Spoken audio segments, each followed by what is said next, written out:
While I was away on business, I got a call my husband had crashed. At the hospital, a nurse whispered, "You can't go in. His wife and child are already with him." I walked away. The next morning, he woke up and lost everything. The nurse said it so quietly, almost apologetically, like she was breaking news to a stranger at a bus stop. Her husband and child are already with her. I stood there in the hallway of Mount Sinai's trauma wing at 9:47 p.m. on a Tuesday, still wearing the suit I'd had on for 16 hours, my overnight bag cutting into my shoulder, fluorescent lights humming above me like they were enjoying the moment, and I thought, not no, that's impossible. Not you must have the wrong patient. Just, because something in the back of my brain, some small cold corner that I had spent 7 years papering over with shared mortgage statements and vacation photos and monthly dinners with her parents, that corner had been waiting for exactly this. So I didn't shout. I didn't cry. I didn't grab the clipboard out of her hands and demand an explanation. I said, "Thank you," turned around, walked to the fire stairwell, sat down on a concrete step, music, and lit a cigarette I hadn't smoked since 2019. Then I called a private investigator. What happened next I am not proud of exactly, but I am not ashamed of either. This is the story of how I found out who my wife really was, and how I made absolutely sure she would never underestimate anyone again. Let me tell you who I was before that Tuesday. My name is Adrian Cole, or it was professionally for about 7 years. Senior partner at Cole & Ridgway, a boutique firm on the 43rd floor of a midtown building with very good windows and very bad coffee. We specialized in high net worth divorce litigation. Translation: when billionaires' marriages imploded, I was the man one of them called to make sure the other one walked away with as little as legally permissible. I was good at it not because I was ruthless, though opposing counsel would disagree, but because I understood bone deep how people hide things, the structures music they use, the paper trails they bury, the small surgical lies that accumulate into an architecture of deceit so intricate the person living inside it forgets it's even there. I had been doing this for 11 years. I had deposed 37 executives, unraveled 6 offshore trust structures, and once convinced a jury that a woman's spontaneous gift of a $4 million Hamptons property to her boyfriend was a fraudulent transfer of marital assets. I won that one on a Tuesday too. In my personal life, I was the kind of husband who took pride in being low maintenance. I worked 70-hour weeks. I didn't ask questions about Vanessa's schedule because I assumed her schedule was like mine, mostly miserable and mostly billable. We had dinner together 3, maybe 4 times a week. We had a good apartment in the West 70s with a jasmine plant I was slowly killing and a shared investment portfolio that performed well. We were comfortable, affectionate even, in a quiet, adult sort of way. Vanessa Cole, my wife, was 38, co-founder of a Series B funded health logistics company called Meridian, striking in a way you didn't tire of, and very, very good at being exactly what you needed her to be in the room you were standing in. That was, I would come to understand, her actual skill. Not the software, not the fundraising, the performance. I'd been in Chicago for a 3-day deposition when the call came in. A contentious case. A shipping magnate's husband had discovered 17 years of offshore transfers, and we were in the final music stretch. I had closed my laptop at 9:19 p.m., told my associate Jessica I'd review her summary in the morning, and was sitting in a rental car in a parking garage, exactly the kind of exhausted where the air feels slightly too thick. My personal phone buzzed on the passenger seat, Vanessa's name on the screen. I answered without even thinking about it. That's the kind of trust I had in her. Unthinking, reflexive. Vanessa, a woman's voice, calm, professional, carrying the very specific cadence of someone trained to deliver bad news without flinching. "Am I speaking with Mr. Cole? This is Karen, RN, Emergency Department, Mount Sinai. Your wife, Vanessa Cole, was admitted approximately 25 minutes ago following a severe car accident. She is currently in critical condition. We need next of kin authorization for emergency surgical procedures." Critical condition. I was already starting the car. I drove from the parking garage to the airport in 11 minutes. I know because I looked at the clock obsessively, the way your brain fixates on small, measurable things when the large, unmeasurable ones are too enormous to hold. The flight back was 47 minutes. I barely remember it. I remember the aisle seat, the recycled air, a child across from me watching something on a tablet, and my own reflection in the dark oval window looking very calm and feeling absolutely nothing. Shock does that. Cleans you out, leaves you operational. By the time my Uber dropped me at the trauma entrance of Mount Sinai, it was 9:34 p.m. My shoes struck the polished floor with a rhythm that felt too loud, like I was announcing myself. The reception nurse pointed me toward Trauma Bay 4 without hesitation. I had my ID out, my voice measured, my story simple. Husband called by the hospital, just flew in from Chicago. Halfway down the corridor, a nurse stepped into my path. Mid-30s brunette, a pale, music blue mask pulled down around her chin, clipboard pressed to her chest. Her eyes did a quick scan, my suit, my bag, my face, and landed on something she was clearly trying to figure out how to say. "I'm here for Vanessa Cole," I said. "I'm her husband. The hospital called me." Her expression did something I will never forget. It didn't go blank, and it didn't go alarmed. It went careful, the way a doctor's face goes careful when the test results came back and they're deciding how much you can handle at once. That's strange, she said. Why? A pause. Half a second, maybe less. But I spent my career reading the half seconds in deposition rooms, and I read this one perfectly. Because her husband and son are already inside with her. I want to describe to you precisely what I saw through the reinforced glass of Trauma Bay 4's double doors, because I have replayed it approximately 10,000 times, and the details have not softened. They have only sharpened. Vanessa in the bed, head wrapped in gauze, oxygen mask fogging with each shallow breath, a contusion along her left jaw that had already gone the yellowish purple of something deep and serious. The cardiac monitor beeped at a pace that was steady but not strong. She looked diminished, small in a way I had never seen her. Beside her, a man, mid-20s, maybe 25, olive skin, dark hair, a lean build under a gray Henley. His posture said, "I belong here." His hand rested on the bed rail with the casual ownership of someone who had touched that hand 1,000 times before. Pressed against his side, a boy, 3 years old, maybe 3.5, dark curls, Vanessa's exact chin, a small plastic robot clutched in both hands. He was whispering something I couldn't hear through the glass, but I could read it. Mama. And then the detail that quietly destroyed something permanent in my chest. Vanessa's parents, Robert and Diane Keller, standing on the far side of the bed. Diane rubbing slow, easy circles on the young man's back. The gesture you use for someone you've comforted before. The gesture you don't do for a stranger. Robert's hand on the boy's shoulder. Granddad, 7 years. 7 years of monthly dinners, of joint taxes, of choosing paint colors together and arguing about whether to redo the second bathroom. 7 years of Diane calling me dear, and Robert shaking my hand with both of his and saying, "You take good care of her, Adrian." They were all in that room, and I was outside it. I released the door handle. I hadn't realized I'd been gripping it. I turned and walked back the way I came. Part 4. The stairwell. The fire door opened onto a stairwell with a burned-out motion sensor. The only light was the green exit sign above, "Music, me." I sat on the second step, set my overnight bag down carefully, and spent about 90 seconds just breathing. Then I took out my phone and called Frank DeLuca. Frank was ex-NYPD, 15 years in financial crimes before he went private. The best investigator I had ever worked with, and the only person on earth I trusted completely at 9:54 p.m. on a Tuesday with no warning. He answered on the second ring. "Adrian, this hour must be good. I need a full workup on a man and child currently in Trauma Bay 4 at Mount Sinai. Male, mid-20s, dark hair, gray Henley, photograph coming via secure drop as soon as I can get one. I need his name, address, financial history, and full documented timeline of his relationship with Vanessa Cole." I paused. "Most importantly, I need a biological sample from the boy. Discreet. I want rushed DNA results by midnight tomorrow." A beat. Frank was sharp enough to hear what was under the words. "Copy. Anything on Vanessa herself? If she regains consciousness tonight, keep eyes on who comes and goes. Discreetly. Don't let anyone see you. Understood." I hung up, lit the cigarette, stared at the music exit sign until my hands stopped feeling numb. The thing about being a divorce attorney, a good divorce attorney, is that the first thing you do when someone blindsides you is not react. You document, you gather, you build. Because the moment you reveal what you know, you lose the advantage. And in the kind of war I could see forming on the horizon, the advantage was everything. Vanessa had made a catastrophic miscalculation. She had forgotten what I did for a living. I crushed the cigarette against the concrete wall, smoothed my jacket, and took the elevator back to the lobby. On the way out, I paused at the reception desk and, in my most exhausted husband voice, asked the nurse whether my wife's other family members were aware of my emergency contact status on her file. She frowned, checked the computer. "It looks like there may have been a recent update to the next of kin information," she said carefully. "Thank you," I said. "I'll look into it." I walked out into the night air and started making a list. By 7 a.m. the following morning, I was in my office. Jessica brought me coffee without being asked, took one look at my face, and music didn't ask a single question. Bless her. Frank's file came in at 7:22. His name was Matteo Rossi, 25 years old, Queens-born, worked as a personal trainer at a boutique studio in Nolita, a nice apartment in Carroll Gardens, $4,200 a month, well above his income range, and a bank account that received regular deposits from a Shell LLC incorporated in Delaware 3 years ago. The LLC's registered agent was a name I didn't recognize, but the address on file was Meridian's old Tribeca office. The boy's name was Leo, 3 years old, born 8 months after the period in which Vanessa and I had briefly, half-heartedly discussed whether we might want children. We had decided to wait. At 11:47 p.m., Frank confirmed biological paternity. Matteo's, Vanessa's, not mine. I read the file once, straight through. Then I closed it and opened a new document. At the top, I typed, "Estate of Vanessa Cole, preliminary asset review." By the time Vanessa regained consciousness at 10:14 a.m., I had already filed 3 protective motions, contacted our CFO, and instructed our estate attorney to have certain documents ready for my signature by noon. I gave myself until noon to be sad. Then I went to work. I arrived at Vanessa's room at 2:30 p.m. Matteo and the boy had been temporarily relocated to a family waiting area. Frank had tracked their movements, and Vanessa's parents had stepped out for lunch. The timing was mine. mine. I had planned it. Vanessa's eyes, when they found me in the doorway,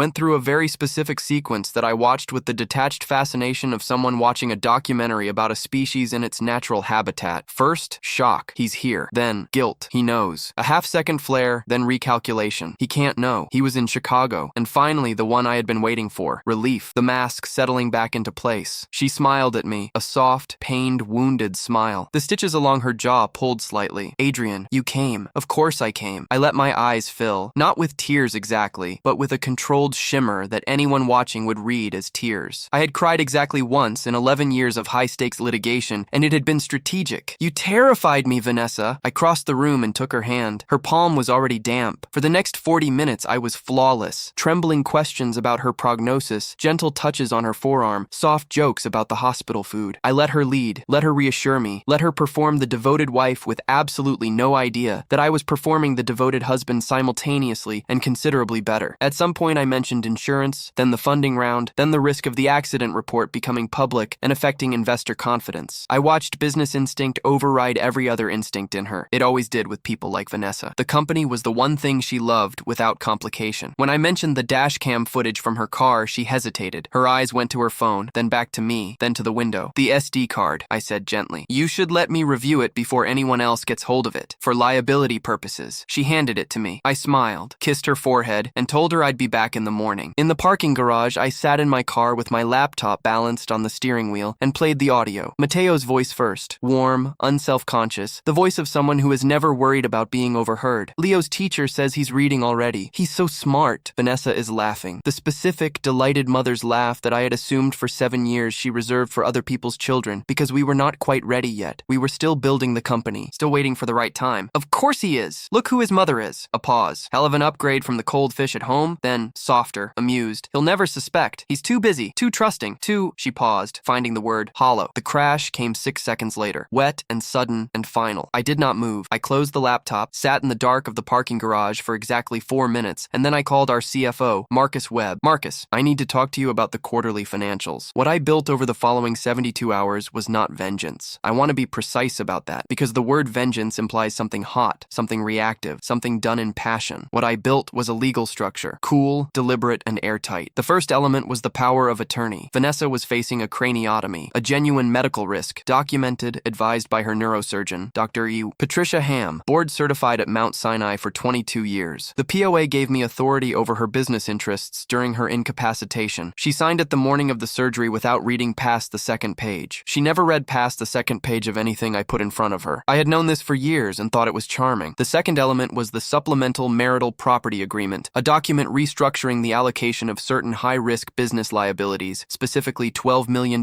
in personally guaranteed corporate debt that Vanessa had signed onto during a desperate bridge round 2 years prior. Under the revised agreement, those guarantees shifted entirely to Vanessa's side of the marital estate, while certain core real property assets moved into a trust under my sole control. Our estate attorney, Daniel Cho, prepared it. It was entirely legal, the kind of agreement sophisticated couples in high-net-worth situations execute regularly. The timing was, I will admit, deliberate. The third element was Marcus. Marcus Webb had worked with me before Vanessa, had been passed over for promotion twice in her reshuffling of Meridian's executive team, and was, I had long suspected, looking for a reason. I gave him one. Adjusted financials showing a sudden and severe deterioration in Meridian's core metrics. Nothing fabricated. Marcus understood the line, and so did I, but presented in a way that emphasized the losses, music, and minimized the assets. A picture that, to a casual observer, suggested a company in serious trouble. Investors called, creditors noticed. I managed the responses personally, in my capacity as POA. The fourth element was Matteo. Matteo Rossi, I had learned from Frank's file, was naive in the specific way of someone who had been told he was special his entire life, and had therefore never developed the habit of reading the fine print. Vanessa had been managing him exactly as she managed me, through performance, through reassurance, through the construction of a reality in which he was always safe and she was always handling it. I introduced myself to him on the third day in the family waiting area. I was warm. I was honest in the way that lawyers are honest when they are being most strategic. I'm Vanessa's husband, I said. I think we should talk. He went very still. Then he started to cry. I handed him a tissue and explained, quietly and without editorial, that the Carroll Gardens apartment, the monthly deposits, every gift Vanessa had ever given him, legally classified as transfers of marital assets, that I had documentation going back 3 years, that there were 2 ways this could go. The messy way, involving litigation that would would be public and expensive and take years, or the structured way. The structured way involved him signing a nominee shareholder agreement for certain Meridian entities. He would receive equity, or so the document implied. In practice, the structure made him personally liable for a tranche of corporate debt he didn't know existed. He signed. He had a lawyer review it, a real estate attorney from his neighborhood who had never seen a document like it in his life, and told him it looked standard. It was not standard. By the end of that week, the structure was complete. Frank had eyes on Vanessa's room. Daniel had filed the protective motions. Marcus had delivered the adjusted reports to the board. All I had to do was wait. Vanessa's second bleed came on a Friday afternoon. A subarachnoid hemorrhage, secondary, triggered by elevated intracranial pressure. Dr. Ham explained it to the family in the corridor outside her room, and I stood at the edge of the group and watched the faces. Diane Keller's face shattered. Robert Keller's face. The specific horror of a parent confronting the possible death of a child. Mateo's face. Something else. Something I had carefully contributed to over the previous 48 hours. 3 days prior, I had let slip to Mateo, carefully, compassionately, with a great deal of apparent reluctance, that Vanessa had told me, before the first surgery, something that was weighing on her, about paternity, about doubts she had never voiced to him, about whether Leo was truly his. I had no evidence for any of this. It was a seed, nothing more. But Mateo was frightened, and Vanessa was 5 weeks pregnant with their second child, and the seed had taken root with terrible efficiency. He had confronted her. I knew this because Frank was listening, and the confrontation had been loud and prolonged and had elevated Vanessa's blood pressure to a range her neurosurgeon had explicitly warned against. I am not going to claim I didn't know what I was doing. When Dr. Ham presented the surgical options, another procedure, aggressive, expensive, with a success rate under 30%, or palliative care, I presented the family with the medical proxy transfer. My authority under the POA was clear, but I offered them the choice formally and with the appropriate paperwork because I wanted it documented that the family had made it. They chose palliative care. 22 hours later, at 4:16 a.m. on a Saturday, the monitor flatlined. I was not in the music room. 7 days after Vanessa's death, I called a meeting in my conference room. Present, Robert and Diane Keller, Matteo Rossi and his attorney, the real estate man from Carroll Gardens, who looked like he was having the worst day of his professional life, and Daniel Cho, my estate attorney, who had the particular still expression of a man who has reviewed the documents and understands exactly what is about to happen. I had a catered breakfast set out, good coffee, fresh pastries. I have found that people are slightly less likely to cause a scene when there are pastries. I let Daniel walk them through it. Meridian's net position, after accounting for the restructured liabilities, the adjusted financials, and the personally guaranteed debt, approximately negative $38 million. The marital estate, assets in my name, protected under the supplemental agreement, approximately $42 million.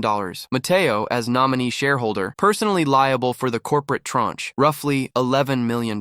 Robert and Diane Keller, jointly liable for a personal loan secured by a promissory note Vanessa had signed years ago in connection with their home, $3 million. The Carroll Gardens apartment, the Audi Vanessa had given Mateo for his 25th birthday, the watches, the various gifts totaling approximately $340,000, all classified as fraudulent transfers of marital assets recoverable under New York law. Robert Keller said very quietly, "You planned this." "I protected myself," I said, "which is what your daughter was supposed to do for me and chose not to." Diane didn't speak. She was looking at her hands. Mateo's attorney leaned over and whispered something to him. He was pale. "The nominee agreement," his attorney said. "He didn't understand the liability implications." "The document was reviewed by counsel," Daniel said. "His counsel." He nodded once toward the real estate attorney from Carroll Gardens, who looked like he wanted to dissolve into his chair. The meeting lasted 40 minutes. There was nothing to negotiate because I had structured it so there was nothing to negotiate. Mateo's attorney said they would contest the liability. I told him he was welcome to try and handed him 300 pages of documentation. They left. The Kellers left. Daniel began quietly packing his briefcase. I poured myself another cup of coffee. Meridian's viable assets, a proprietary routing algorithm and 2 enterprise contracts, I absorbed into a new entity under my sole control. I had the right. It was in the documents. I sold the apartment in the West 70s, bought a smaller place in Tribeca with better light and a balcony where I planted jasmine, the actual good kind, from a nursery in the West Village. Frank sent me a bottle of scotch with a card that said, "Never playing cards with you." I laughed for the first time in 2 months.